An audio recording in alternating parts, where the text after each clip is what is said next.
This just in. What? We have white smoke coming out of the Sistine Chapel. This means that we have a new pope.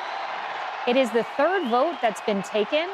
This is quite frequent timing. This is day 2 of the new pope. We've been waiting for this vote, white smoke. Any moment, we'll see if this pope comes from the conservative wing of the party, the progressive wing, or is one of those consensus candidates. We know that the pope has 3 outfits, one of each size, so he will have something that he fits in. In about 40 minutes from now, we will hear those words ring out that a new pope has been chosen, and we will see who that pope is come out live on the balcony. Harris, we've been waiting for this moment. You've been covering it for the last 2 days. So I want to talk a little bit about what comes next. So it takes them about 40 minutes before they will let us know, sometimes a little bit longer than that.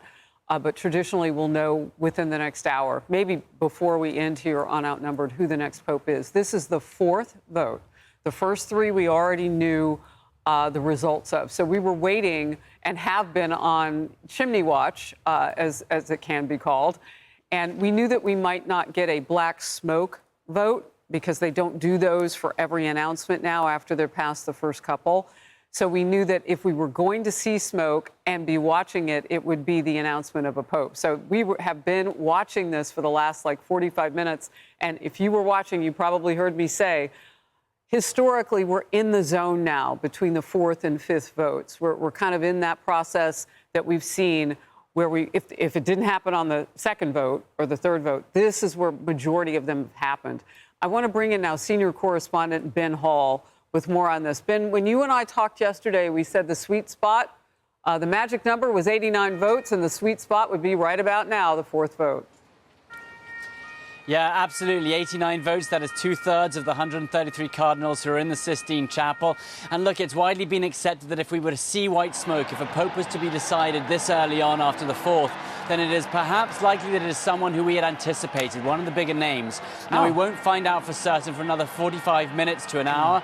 And what we will see is we will see the proto-deacon coming onto the balcony overlooking St. Peter's Square, and he will say those famous words, Habemus Papam. He will say the name of the cardinal in Latin, his first name and his last name, and then he will say the name that the Pope has picked. And after that, the Pope himself will come out onto the balcony, say a prayer, he will bless the city, he will bless the world, and then say a few words.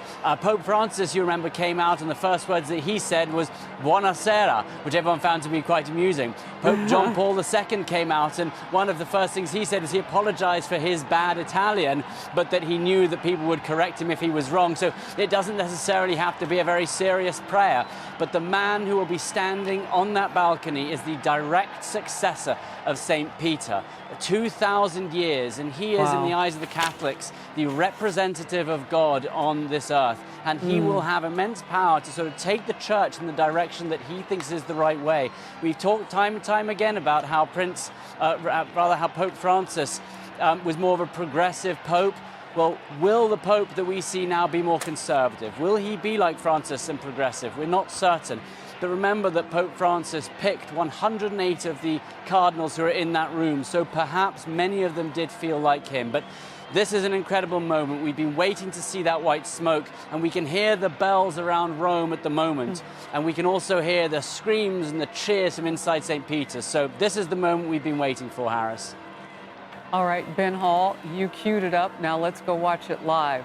Listen to this crowd.